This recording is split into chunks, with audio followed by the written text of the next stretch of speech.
माशाल्लाह माशी साहब आ रहे हैं, मुल्क और कौम की बेहतरी के लिए आ रहे हैं।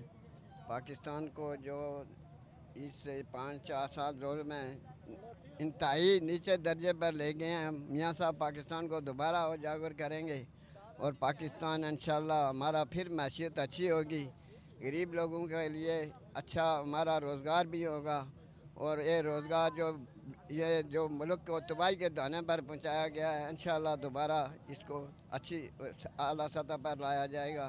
मेरा ताल्लुक आज़ाद कश्मीर तहसील दीरकोट से है।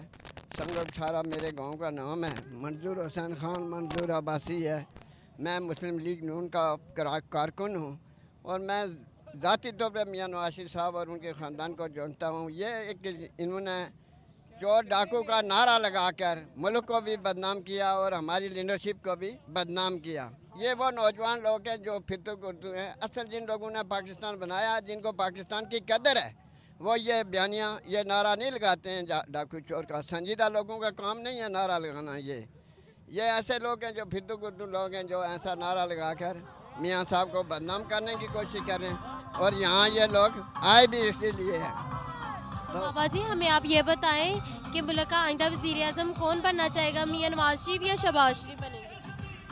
देखें जी कि ये जमात का हमारी मुस्लिम लीग नून वाले वो अगर मियाँ साहब को सदर जमात वज़ीर आज़म तो शहबाज शरीफ साहब शहबाज शरीफ होंगे।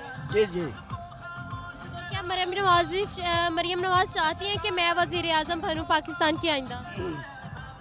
हम ये चाहते हैं अगर मियाँ साहब खुद वज़ीर आज़म बनते तो ठीक है, नहीं तो शहबाज शरीफ को वज़ीर आज़म बना।